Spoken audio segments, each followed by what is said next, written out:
Hello, everybody. Welcome to the Cryptocurrently Podcast. It is April 6th, 2018. I'm Eric. I'm joined with Ravi. Ravi, how's it going, sir? Magnificent. Excellent. Good to see you again. Excellent. You as well, man. How's life out there in sunny California? I think the rain is gone. We had some storms. I think there's another one coming through, weather-wise, but there's a lot of crypto meetups now, so I'm super busy. Yeah, California actually. I lament my position in the Midwest because we're not a hot target for meetups. Obviously, it's not the most scenic place to go in the country, but I'm very jealous. Los Angeles, and I know a little bit north of Los Angeles, is getting a lot of attention from a lot of places, and it was the same way in cannabis, and I know long before that, the original internet boom is obviously huge in that area. So it's good to see that you guys get all of that attention. It just cost me a lot of money to fly out there. Yeah. Well, we pay the price and rent premium. So You're not wrong. Expensive. Yeah, my cost of living's a little bit better. Okay, so we're going to dive into a few articles here, and we're going to chat on our thoughts on both of them. So the first one that we're going to get into, Ripple is recognized by the Dutch Central Bank as an excellent payment solution. The article goes on to talk about how, I believe it's pronounced Rabobank Group from the Netherlands, are confirming that they've started testing Ripple's interledger solution, which we most likely assume is going to be the Xcurrent platform, so that the bank group and its subsidiaries are going to be able to use XRP and Ripple to transmit money back and forth with its speed and versatility, really. Ravi, what does this say to you about blockchain internationally? What does it say to you about its stability? Well, I think this is excellent news for Ripple, that's for sure. Even though they're the most centralized token, and they really were designed for this purpose, actually. They have been trying to target banks and getting banks and international transactions. The Rabobank Group actually has branches here in Santa Barbara, so I'm glad to hear that this bank is working on integrating blockchain technology and looking towards the future. I know there's some downsides too, but I'll let you let you get into that. The Rabobank Group is not a huge banking company in comparison to some of the other big banks here in the States, but it's perfect for blockchain technology to actually get its use cases tested, tried, and we could get the data and see if this is really something that's going to revolutionize the industry. Yeah, so the points that you're making are extremely valid, and it's Ripple's, it's their intention to dive into the market on banking and get these back channel connections done and really redefine the framework for the way that money and transactions are going. So from their perspective, I'm very happy to see how innovative they have been and how effective they've been at marketing themselves, because you're right, that is what their platform does. It's designed for this task. It's to be used within banking, really. And that's what makes it so attractive to them. To counterpoint you, however, one of the things that I think everybody should be aware of that's a little bit concerning is that blockchain technology is not a tangible, purchasable good, right? It's not something you go to the store and buy. So the marketing aspect of it within the framework of trading can be a little dicey. And I think when people see these sorts of news articles, they may jump on board real quick and say, well, Ripple's going to the moon, it's going to skyrocket, this is when I make it rich.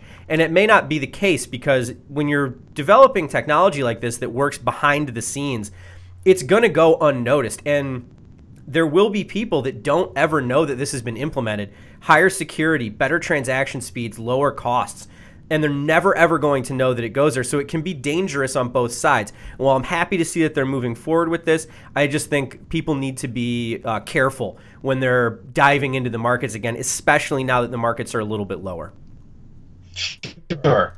Yeah, and I think there's kind of two strategies here.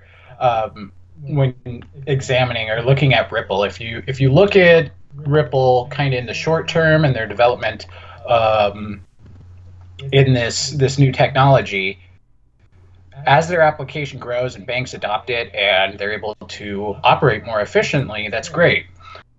But as like these real, I'm going to call them real cryptocurrencies, develop and increase their adoption, you know, who needs a bank account anymore? And then what happens to the banks, and what happens to Ripple's use case? So there's kind of the short-term period where it's like, cool, there's going to be a lot of activity, a lot of demand for this, and then in the long term, it looks like it's just going to bleep. And it very well may. Yeah, and I mean, I'm not, I can't predict the future. Who knows what's going to happen if banks are just going to take over blockchain technology completely, or what? But yeah, it's interesting. I mean, I have some Ripple. I'm not trying to shill XRP or anything. But I think, yeah, in the short term, there's some good use for it. Very much so, and that actually clues in exactly to our next article here that we're going to be touching on. So this one is actually having a lot to do with Russia, who have been very progressive actually in the blockchain space. I know that the people of Russia have a lot of interest in it. There are a lot of startups coming out of there, and it's nice to see. And the government has been, I don't know if lax is the term, more than interested in what development it can use, but they're doing a lot. And this article comes from useabitcoin.com. We're looking at Gazprombank, one of the largest banks in Russia, is conducting cryptocurrency solution tests in Switzerland, which is interesting in and of itself. That I don't know if I've missed it or if they haven't been doing it inside of Russia itself. I'm assuming they are. They're moving outside of their own country, and they're noting the bank that's allowing this to happen is noting that the primary reason they're doing it is a demand from users, which is great on their part for listening to what people want, and it's just a really good use case of what blockchain is. I think it's people demanding use for it, and it's happening. So they're developing small-scale blockchain-based payment and transaction services before they're trying to scale the project up. They're doing it very small, and then they're going to go very large. Switzerland in and of itself has some of the most friendly regulations in the world for cryptocurrency, and was an obvious choice for the Russian bank to kind of come in and work on it. And we're going to be talking in the future to our friend Grant from CoinFirm, who will have way more information on the anti-money laundering technology and policies that this has to do with. But for now, Ravi, what are your thoughts on this?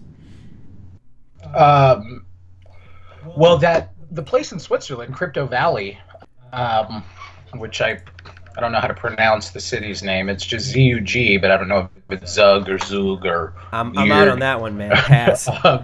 It's a good. A lot of companies go there and try and test their blockchain applications or develop new tokens. They have like you said, really friendly regulations for developing projects like this. The thing that I'm concerned about is, again, a governmental entity entering into this space and having control over a decentralized currency. So it kind of defeats the purpose of being able to retain your own value and you be in control of it. So I don't know exactly what their protocol is going to look like.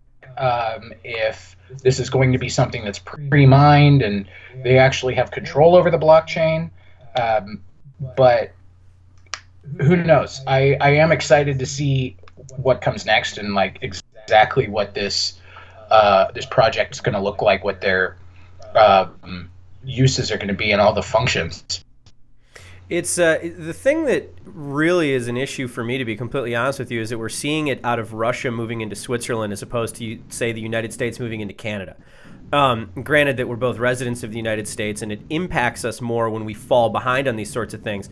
But seeing Russia moving so forward with this technology tells me that we might end up behind them in a cold tech race, basically.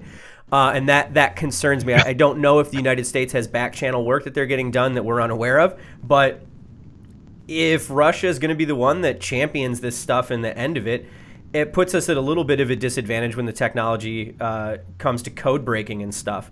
So it's super good. Like I said, there's so much good that is in this. I like that people demanded it and it's happening. I love that. I like the international transference of money. I like starting small and scaling large.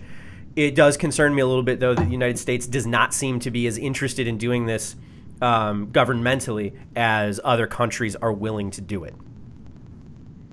So yeah, that is true. And I mean, from what we've seen over the past few months with the Senate, the SEC, and the Commodities Board, that we got a lot of catching up to do as a country, and our government has a lot of research they need to do.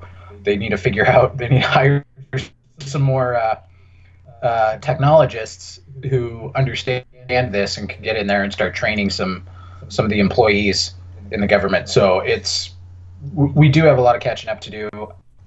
I don't know if this is going to be like a cold race to the decentralized currency, but that is, I suppose that's a historical trope that we should be conscious of. It may be, we'll and see how things respond here in the States. The nature of the technology itself does not lend it. It's not like the Russians or the Chinese or the Koreans or whomever that is super interested in this, or Malta is they're really open to this technology.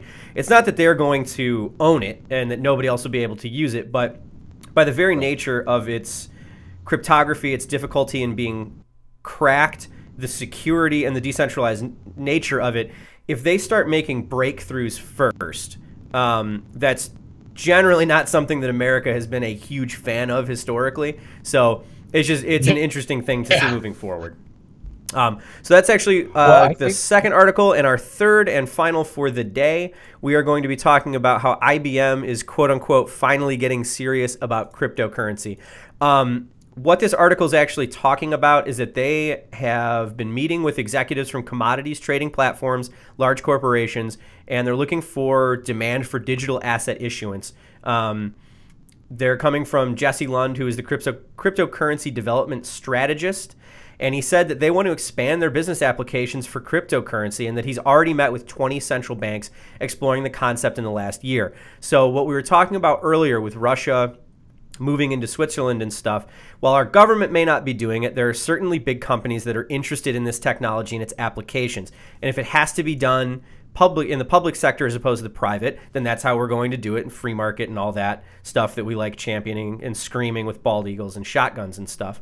But it's interesting to me that we haven't heard a ton about this, but it is good to me to see a tech company, like you said, as big as IBM, that probably has people on staff that understand this, that are interested in getting involved. So what are your thoughts on this? What does this article say to you? I'm just glad there's a tech company that has someone called the cryptocurrency strategist. For that being a job is like big news for me. I didn't realize that. I would have submitted an application. You and me both. You and me both. Yeah, I know. I'll throw my hat in the ring. But yeah, I actually very much agree with you. I don't. I'm kind of floored that they've already talked to 20 central banks and have explored the possibilities and things like that. So good for IBM, good for crypto as a whole. You know, we'll see how it goes with all of these different central banks. I know Russia is actually on the list of the G20 banks that they talk to. So interesting to see what they're going to do. I don't know if they're just trying to hedge their investment and their exploration for cryptocurrency with their project in Sweden, and here with IBM. It's interesting to me in a lot of ways because you're not hearing a lot about this. I know that it's in the media, but it's not making waves necessarily, which tells me that these conversations probably going somewhere, but they're not exactly sure what they're doing yet. it does raise, to me, the interesting question about how much you believe in the technology itself and what it's going to do. For me personally, I think that the technology is strong enough and that its applications are viable enough that as soon as this starts getting traction, it's going to start changing what's happening, and that it will take over one way or the other. It just depends who gets into it first and who does it well. So if IBM is somebody that is already taking these aggressive stances, I think personally they stand to benefit from it very much. Like I said earlier in the podcast, it is an interesting thing to keep your eye on. It's something that I think everybody should be aware of when they're looking at bumps in the market or drops in the market. Because if this segues itself into IBM partners with IOTA or Cardano or whomever to make some banking protocol XYZ technology, and that shoots up, you can stand to benefit you very much. It can also stand to hurt you very much if you get in a little bit late. Keep your eye on the news. Be aware of what's happening, and make sure that you're not falling into a hype cycle, and that you've got something that you believe in, technology that you believe in, something that is backed by your own research that you think is going well. You know, we're not financial analysts, either of us. We're not financial advisors, so take what we say with a grain of salt and do your due diligence and do some research. Yeah, absolutely. That's that's for sure. I just don't know. You know, it's interesting that the company's going straight to central banks, and I didn't see in this article that they're reaching out to other crypto companies to explore, you know, do research on what it is their protocols do, what's made them attractive in the market. But so you do bring up a good point. If it's something where they do end up doing that, and they say, even if it's just a news article that says, you know, they partner with it, and it's not actually true. And by partner, they just mean like they're working together on projects. Like it could be just consulting on, you know, how to Bitcoin or something very, very basic. And, you know, one article that uses that term will cause a crazy reaction because, let's face it, most people don't get into the details of an article. They just kind of like read the headline, skim a few topic sentences, and then move on. So yeah, it's kind of it could really turn into something turbulent here when you have a big heavy hitter throwing their weight around in the space. Well, you clue into something that's very prevalent, particularly with the internet, is that people will read the title of an article and not actually read the article. So what we were just talking about, and kind of what we've been talking about all podcast, this idea that you see a news headline should be taken with a grain of salt, obviously because they're sensationalized as clickbait so that everybody is clicking on it so they get more ad revenue. So that's no secret to anybody, I would hope at this point. But, you know, go dive in and read the actual article. Figure out what's going on before you start spending your money, because we saw lots of instances of people spending tons of credit card money on cryptocurrencies that they now can't pay back. So yeah, keep your head up out there. There's a front page Reddit post about somebody who owed 50 grand. You know, and a lot of times the articles or whatever the content is done completely obliviously. I think there was a title of one of our podcasts that a friend of mine came to me, and he was, I don't remember which one it was, but he asked me a question. I'm like, what are you talking about? And he goes like, well, you know, look, and he pulls up Cryptocurrently, and he showed me the video, and it was titled something. And I was like, did you actually listen to the podcast? or what? What? And he was like, well, you know, I was going to, I just didn't have time. And yeah, it sounds like a ton of work. But I was writing to listen to stuff. So like, yeah, he started sidestepping the whole thing. So make sure like listen to the whole thing. Get your information. If you see even one of our podcasts or any podcasts that we might do, newscasts, any kind of content that we put out, please don't just read the headline. Yeah, it's dangerous, and I think moving forward, particularly with the market being down a little bit at the moment, I think you're going to see a lot of sensationalized stuff, and it's interesting to me as we've seen this peak and now trough. When it was up, every single news article was absolutely positive. It was the most positive thing that it can be. And then now that it's down, you have to sift through it to find good stuff that's happening. And it's not, I don't think that there's less good things happening. I just think that it's what the media is sensationalizing at the moment, because people who have lost a lot of money are going to read about how bad things are. So yeah, absolutely. The thing I hate about it is it seems, yeah, it absolutely sensationalizes stuff, and it perpetuates this like false narrative that they're constructing. And the way the public reacts to these things is very emotional. So you see something like, oh, why Bitcoin's going to be gone completely in 1 year. And you're like, oh, shit. What? That's not good news. I just maxed out all my credit cards to buy some, and it was like 20 grand, and now it's zero, or it's going to be zero in a year. Like, and that's just no good for anybody. Yep. So. I could not agree more. So let's rally. Let's be positive. Let's everybody get back on the train. Let's make this something Absolutely. again. So, all right, that is going to wrap it up for us. $1 one day. Yeah. All right, so that's going to wrap it up for us today. Of our next podcast. Bitcoin going to $1 million bucks. 21 million in 2021. You heard it here first. So, all right, everybody, check out our website, our social media, all of our associated Twitter, our Facebook. Follow us, subscribe on YouTube. This episode is brought to you by CoinFirm. Check them out. They are a fantastic international anti-money laundering company, and Grant from their company is going to be on with us here in a week or two. Ravi, thank you very much as always.